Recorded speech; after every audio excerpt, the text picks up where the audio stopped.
Bismillahirrahmanirrahim. In the name of Allah, who is most merciful and the most beneficent. Dear students, today we will discuss the major themes in the play Oedipus Rex, written by Aeschylus. ये बात ज़हन में रखिएगा, जो इसके themes हैं, ये most important question है. इसमें आपको फ्री विल भी मिलेगी, इसमें आपको fate, free will, self discovery, try death fall, ये सारी की सारी चीज़ें आपको मिलेंगी. आपको ये जो नोट्स हैं ये भी मैं प्रोवाइड भी कर दूंगा. आप यहाँ पे यूट्यूब पे लेक्चर भी मेरा ये सुन सकते हैं, और जब लेक्चर सुन रहे हो तो काइंडली फिर जो चैनल है उसको सब्सक्राइब भी कर लीजिएगा. तो नेक्स्ट ऐसे ही आपको लेक्चर जो है वो डेली की बेसिस पे अपडेट मिलती रहेंगी. Let's start. These themes are overarching ideas and beliefs that writers express in their text, including poetry, fiction, and plays. Sophocles has presented several controversial and unconventional themes in Oedipus Rex for his audience during his time. Now, these two lines have two things. One is the definition of themes, and other is what are the themes of Sophocles. Mean के इसमें दो चीजें हैं. एक ये है कि theme कहते किसको है, और दूसरी कि जो सोफोक्लीज है उसके थीम किस तरह के होते थे. मैं नंबर 1 पे आता हूं कि थीम्स हम उसको भी कह सकते हैं कि जो रिकरेंट आइडिया होता है उसको भी हम थीम कह सकते हैं, जो टाइम एंड अगेन आता रहता है. हम उसको भी थीम कह सकते हैं जिसमें जो आप उसमें से कंक्लूजन होती है. हम जिस्ट को भी थीम कह सकते हैं. हम हर उस चीज को थीम कह सकते हैं जो आपकी पर्सनैलिटी पर जिसका असर होता हो. समझ आ गई कि थीम ये नहीं कि ये थीम तो वो है जो मैंने या किसी भी बंदे ने ये नोट्स जिसने प्रिपेयर किए हैं उसने निकाल लिए. कुछ थीम ऐसे होते हैं जो आप पढ़ रहे होते हैं, आपको महसूस होता है कि ये भी इसका एक थीम है. तो थीम स्पेसिफिक नहीं होते, theme man to man vary करते हैं. तो जो मैन टू मैन वेरी करते हैं उनको भी हम थीम ही कहेंगे, क्योंकि हर बंदे की जो माइंड परसेप्शन है वो मुख्तलिफ है. यहां तक क्लियर है? कोई ऐसी बात जिसकी यहां तक समझ ना आई हो? सो कन्वेंशनल एंड अनकन्वेंशनल क्या होता है? कन्वेंशनल मीन वो जो पीछे से चलते आ रहे हैं. एक कन्वेंशन है मीन के जो हमारी रिवायात होती हैं कि फलां बंदा उसका फिर आगे फलां बंदा उसका आगे फलां बंदा उसका आगे फलां बंदा, ये कन्वेंशनल होते हैं. अनकन्वेंशनल क्या होते हैं? जो इसने इडिपस कम्प्लेक्स जो है वो निकाला, जो एक बेटे की वालिदा के साथ अटैचमेंट होती है और जो बेटी होती है उसकी फादर के साथ अटैचमेंट होती है. ये जो इडिपस कम्प्लेक्स है ये भी आपको इसमें मिलेगा, और ये अनकन्वेंशनल था. इससे पहले इस पर कभी किसी ने बात नहीं की थी. यही इडिपस कम्प्लेक्स भी इसका मेजर थीम बन सकता है. क्योंकि बन सकता क्या है? क्योंकि इसने वो जो इडिपस रेक्स था, जो बंदा था, उसने अपनी किंग इडिपस जो था उसने अपनी वालदा के साथ शादी की. मीन के ये इडिपस कम्प्लेक्स की वजह से था कि जो मेल होता है वो हमेशा फीमेल मतलब मदर की तरफ उसका झुकाव होता है, और जो गर्ल होती है उसका फादर की तरफ झुकाव होता है. तो ये एक इसको इडिपस कम्प्लेक्स कहते हैं. और इसी प्ले के बाद ये एक जो टर्म है ये मारते वजूद में आई थी. यहां तक क्लियर है? कोई बात यहां तक जिसकी समझ ना आई हो? Some of these themes have been discussed below. The quotes given in the themes have been borrowed from the translation by Robert Fredges. तो रॉबर्ट फ्रेजेस की उसने कुछ कोटेशंस भी आपको दी होंगी. नंबर 1 पे आता है फ्री विल. अच्छा, फ्री विल इसका मैं आपको जनरल ओवरव्यू दे लूं. फ्री विल कहते किसको है? हम कहते हैं ना कि अल्लाह ताला ने ये भी कहा है ये भी ना करें, ये भी ना करें, ये भी ना करें, ये भी ना करें. लेकिन अल्लाह ताला ने ये भी कहा है, हम ये भी मानते हैं कि अल्लाह ताला ने हमें दोनों रास्ते बता दिए, नेकी का भी और बदी का भी. फिर हमें कहा है कि इसमें से जौन सा रास्ता आप मर्जी चूज करो, ये आप पे डिपेंड करता है. अल्लाह ताला ने हमें ये खुली छूट दी है कि ये नेकी का रास्ता है, ये बदी का रास्ता है. इस रास्ते पर चलोगे आपको कामयाबी मिलेगी, इस रास्ते पर चलोगे तो आपको नाकामी मिलेगी. तो ये जो फ्री विल है वही है कि हम अपनी मर्जी से अपना एक्शन तो कर सकते हैं, लेकिन उसका जो रिएक्शन आएगा, उसका जो आगे उसके कॉन्सिक्वेंसेस होंगे, उनका हमें नहीं पता. Free will is one of the most controversial themes of Oedipus Rex. Oedipus Rex का ये कंट्रोवर्शियल है। This philosophical thematic strand runs parallel to other ideas but always dominates them। ये बाकी जो इसके थीम्स होते हैं उनके साथ साथ जो चलता है, लेकिन उनमें ये कुछ नई चीजें लेके आता है, उनको डोमिनेट करता है ये।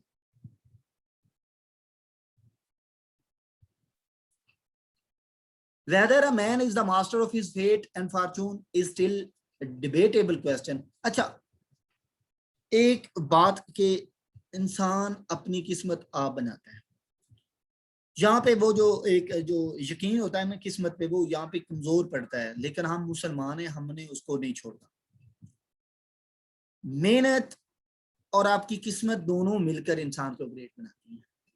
अगर आप एक कश्ती पर बैठ जाएं, टाइम एंड अगेन मैं ये कहता हूँ, कश्ती पर बैठ जाएं और उसको हवा के किनारे छोड़ दें कि जिधर मर्जी हवा इसको लेकर जाएगी, आप कभी भी दूसरे किनारे पर नहीं जाएंगे। अगर जाते भी हैं तो बहुत नीचे जाएंगे और फिर अपनी मंजिल तक आने के लिए आपको स्ट्रगल करनी पड़ेगी। लेकिन अगर आप हवा के साथ अपनी स्ट्रगल भी शामिल करते हैं, अपनी किस्मत के साथ अपनी मेहनत भी शामिल करते हैं, तो फिर आपकी जो मंजिल होती है वो करीब हो जाती है, आप अपनी मंजिल पर पहुंच जाते हैं। और उसमें आपको स्ट्रगल इन टाइम करनी पड़ती है, rather than you are sitting idle and later on you have to do hard work. और वो जो बाद का हार्ड वर्क होता है वो थ्राइस मल्टीप्लाइड होता है, मीन के वो बहुत ज्यादा आपको करना पड़ता है। Sophocles has placed Oedipus in an uncertain situation where his fate lies in his hands and he has free will to avoid any circumstances that arise against him। तो सोफोक्लीज ने क्या किया, अब इसमें इंस्टेंसेस देखिएगा जहां जहां सोफोक्लीज ने इसको मौका दिया कि वो अपनी किस्मत आप बनाए। पहला डेल्फी पे जब उसको वो ओरेकल बताता है कि you are the not son of this king where you are living, फिर वो थेब्स में आ जाता है, विलेज थेब्स में या सिटी थेब्स में। फिर एक वो कि वो वहां से उसको ना सकता। दूसरे नंबर पर जब उसको इडिपस रेक्स वो एक रास्ते पर मिलता है, जहां पे 3 रास्ते मिल रहे होते हैं, वो उस रास्ते पर थोड़ा पीछे हट जाता, इडिपस गुजर जाता, फ्री विल से इसने काम लिया, इसने उसको मारा, आगे आ गया। फिर इसके पास फ्री विल थी कि वो किंग क्वीन जो है उसके साथ शादी ना करता, लेकिन किंग का एक जलाल के लिए इसने उससे शादी कर ली। फिर इसके पास फ्री विल थी, जब इसको ओरेकल आके कह रहा है कि तुम ही अपनी, मतलब उसने बातों बातों में इसको समझाया कि अपनी वालदा के तुम ही हस्बैंड हो और ना जाओ इतने डीप, लेकिन इसको समझ ना आई। अपनी इसकी जो आंखें थी वो शेड थी, मतलब वो तब आंखें इसकी बंद थी, सॉरी शेड कह रहा हूँ, बंद थी, और इसने उसको गालियां दी, उसको कहा तुम अंधे हो, तुम बेवकूफ हो, तो वो उसको कहता तुम अंधे हो, रियलिटी को जानते हुए भी नहीं जान सके। ये 4-5 ऐसी वजूहत थी, ऐसे पॉइंट थे जहां पे इसके पास फ्री विल थी, लेकिन इसने फ्री विल को छोड़कर अपनी जो डाउनफॉल है उसकी तरफ गया। और ये एक जो कैरेक्टरिस्टिक्स हैं हीरो की, ग्रीक हीरो की, कि उसका जो डाउनफॉल होता है अमार्शिया की वजह से होता है, और अमार्शिया एरर ऑफ जजमेंट होता है। Oedipus has both character and opportunities which could have saved him despite the prediction of Oracle। Therefore, the question of free will looms large in Oedipus। तो वो Oracle की जो prediction थी उससे भी बच सकता था, लेकिन उसने कभी उस पर ध्यान नहीं दिया, और ये सारे के सारे जो नतीजे थे, जो कॉन्सिक्वेंसेस थे, वो आपने उसमें टेक्स्ट में आपने पढ़ लिए थे, समरी में आपने पढ़ लिए थे। यहाँ तक कोई क्वेश्चन जी? Any question till here? No? Now next start to the fate. Fate और फ्री विल दोनों साइड बाय साइड चलती हैं। Fate is in a religious sense is forced upon man, upon person. ये ना उम्मीद आप जो कहते हैं, और फेट जो होती है हम कहते हैं कि ये प्री डिटरमिन्ड होती है अल्लाह ताला की तरफ से, और हम इसमें कोई जरा बराबर भी चेंज नहीं कर सकते। ये है फेट, कि जो अल्लाह ताला ने इंसान को किस्मत में लिख दिया, इंसान की किस्मत में वो आपको मिलना है। Religious, if an individual is fated to do something, it means the divine forces have already determined that course of action for him। Mean के अगर मेरा अल्लाह ना करे एक्सीडेंट होना है, मेरी फेट में लिखा हुआ है तो वो होना ही होना है। मैंने यंग एज में मरना है तो मैंने मरना ही मरना है। ये जो चीजें होती हैं ये फेट में शामिल होती हैं। अब रिसेंटली डेथ हुई अबू जी की, तो वो अब क्या होता है, इंसान अपने दिल को समझाने के लिए कहता है कि उम्र इतनी थी, दिल को समझाने के लिए हम कह देते हैं कि इससे आगे हमारी जो चीज ही नहीं थी। जो टाइम, जो वक्त, जो लम्हा लिखा हुआ हमने उसी टाइम, उसी वक्त, उसी लम्हे पर उस काम को करना है, और यही हमारी फेट है। तो आगे, however it leaves a controversial question of whether an individual has the freedom to act or not, though from the first part of the play it seems that Oedipus has full freedom to take action. अच्छा, जब fate आ गई फिर वो जो free will का है वो तो क्वेश्चन खत्म हो गया। मीन के मैंने कह दिया कि फेट और फ्री विल, फेट हो गया प्री डिटरमिन, फ्री विल हो गया अपनी मर्जी। जब सब कुछ प्री डिटरमिन है तो देन फ्री विल का क्या रोल है, अगर फ्री विल है तो फेट का क्या रोल है। अगेन ये कंट्रोवर्शियल हो गया और ये एंड तक यही चलता रहता है। जो जुकेस्टा होती है, जो इसकी दोनों किंग्स की वाइफ कह लें और इडिपस की ये मदर है, कम वाइफ होती है। Jocasta too tries to take control of her fate to prove the oracle, however when the truth is revealed during the plague, Oedipus accept his fate saying Apollo told me once it is my fate. तो Oedipus ये कहता है कि Apollo of Delphi, he is a king which is living in underground state.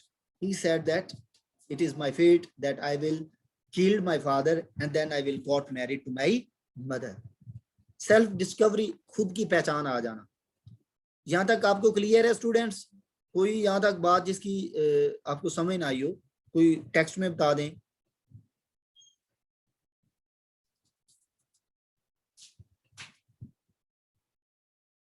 Next पढ़ते हैं जी हम। Count to man happy till he dies, वो कहता है कि इंसान की खुशियां तब तक काउंट करें जब तक वो मरता नहीं है। Is the central theme that leads to the self discovery. अच्छा, हमेशा इंसान जो होता है ना, वो कभी भी ये नहीं कहता कि मैं गम में जी लूंगा, मैं इस हालत में जी लूंगा, मैं इस हालत में जी। हमेशा इंसान अपनी खुशियों को पाने की ट्राई में लगा रहता है, कोशिश में लगा रहता है और एंड तक वो मौत के करीब। The road to self discovery adopted by Oedipus leads him to his downfall and tragic end. वो जो अपनी पहचान के लिए उसने रास्ता चुना था, वो उसका डाउनफॉल होता है और उसका ट्रेजिक एंड की तरफ उसको लेकर जाता है, उसकी तबाही की तरफ उसको अपने ही जो रास्ता है वो लेकर जाता है। Oedipus knows the answer to the Sphinx riddle but does not know his past. वो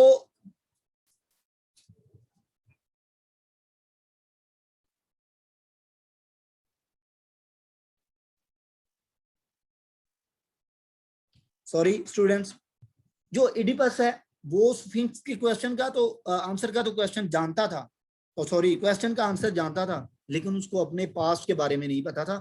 अब ये सोचें वो बंदा कैसा है कि एक ऐसी रिडल जो पूरा का पूरा सिटी नहीं जानता, उसको वो पता है लेकिन अपने पास्ट का नहीं पता। कैसा बंदा है वो? Despite his popularity, knowledge and tireless effort to make his kingdom safe, Oedipus eventually fall in the pit of disgrace and discovers that he was just a pawn in the hands of nature of gods. मतलब कि इंसान is a puppet in the hand of God. God make the fate of man whatever he wants to make. So we have nothing in our hands. We have to confess, we have to bow our head before the will of God. हमें अल्लाह ताला की जो रजा है उसके सामने अपना sir झुकाना है और यही हमारे पास है और हम कुछ और कर भी नहीं सकते। ये जी वो थे। उसके बाद प्राइड हैड फॉल, तो प्राइड जो है वो हमेशा उसका फॉल होना है। ये दो Oedipus is not arrogant, he takes great pride in his past exploit of defeating the Sphinx. इसको बहुत ज्यादा जी गुरूर था, मैंने स्फिंक्स के क्वेश्चन का जो आंसर है वो दिया है। तो वो कहता है कि मैं ये हूँ, मैं किंग हूँ, मैं बादशाह हूँ, मैं इतना बहादुर हूँ, लेकिन pride hath fall. He brags it at the beginning, I am Oedipus. जैसे आपने मे बी Ozymandias पढ़ा हो फर्स्ट ईयर में, I am king of kings. That just like that, he said that I am Oedipus. I have all the powers in my hand. I can do whatever I want to do. So no one is here who can come before me and can defeat me. I have all the powers. These sort of things were there in the character of Oedipus. And later on, he was destroyed by his own fate. He was destroyed by his own pride, and pride had fallen. And tells priests of Zeus and people that he has solved the famous riddle. Now, he solved a riddle. And later on, whenever he met anybody else, He tell him with great enthusiasm that I have solved the riddle. I have defeated the Sphinx, which has been killing the people of this kingdom. जो इस kingdom इस बादशाहत के लोगों को मार रही थी, मैंने उसके सवाल का आंसर दिया है. I am the king of kings. I have all the powers in my hand. I can do whatever I want to do. This sort of things are there. And he was telling the people that I am great. He further assures his people that he would again find the culprit living in the Thebes, who is the cause of the plague. Now, in the opening lines of this play, Oedipus Rex, there was plague in the city and people were dying due to plague. And someone told them that there is a culprit, there is a sinner in this city. We have to find out the murderer of the king so that we can get rid of this plague. उन्होंने कहा कि हमारे जो बादशाह पहले वाले थे, उसका जो जियस का जो आप कह सकते हैं वो सॉरी जो पहले वाला बादशाह है, उसका जो मर्डरर है वो इसी शहर में रह रहा है. जब तक हम उसको नहीं ढूंढेंगे ये प्लेग खत्म नहीं होगी. बस वहीं से ये उसको ढूंढना शुरू कर सकता है. However, the prophecy predicts that Oedipus is the culprit. He leaves the city as a blind man after gouging his eyes out. तो अपनी आईज में वो जो पिंस हैं, वो जो ब्रूक्स थी, जो कैस्टा के वो जो उसकी जो कैस्टा की ब्रूक्स थी, वो अपनी आईज में मारकर वो निकल जाता है. That is why chorus means that no person should feel happy until his end. कोई भी बंदा तब तक खुश ही नहीं हो सकता था जब तक ये मर ना जाता, क्योंकि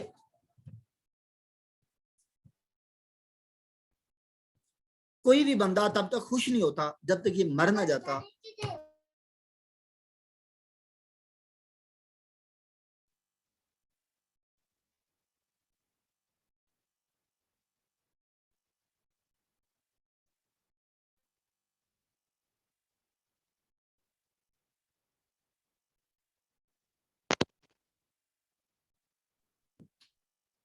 तो वो वहां से अपनी आंखें जो अंधी करके वो वहां से निकल जाता है. आखिरी है जी, मेरा ख्याल सेकंड लास्ट हो, अभी 2-3 रहते हैं. चलें हम ये जो आखिरी है ये वाला करते हैं, प्राइड एट फॉल तक.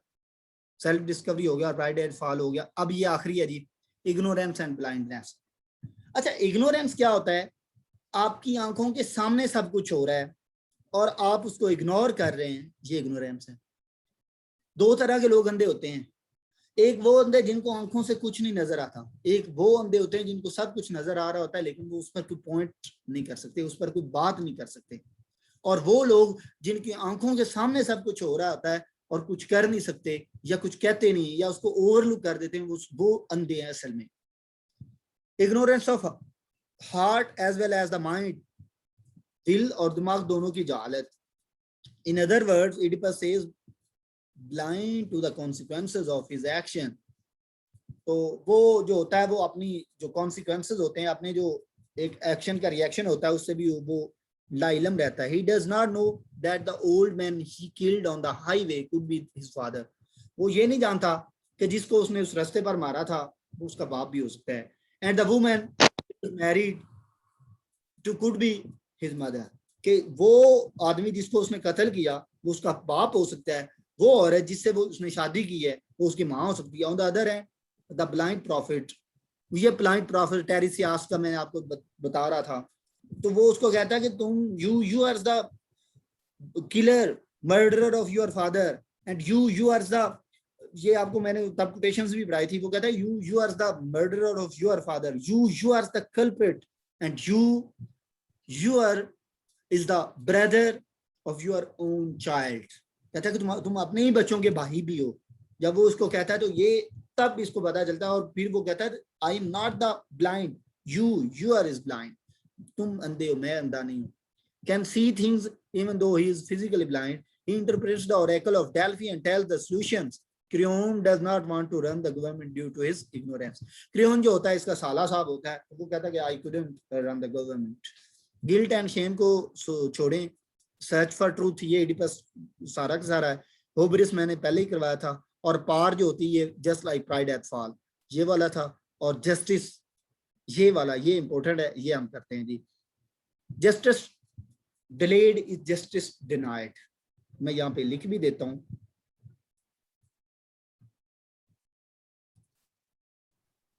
Justice delayed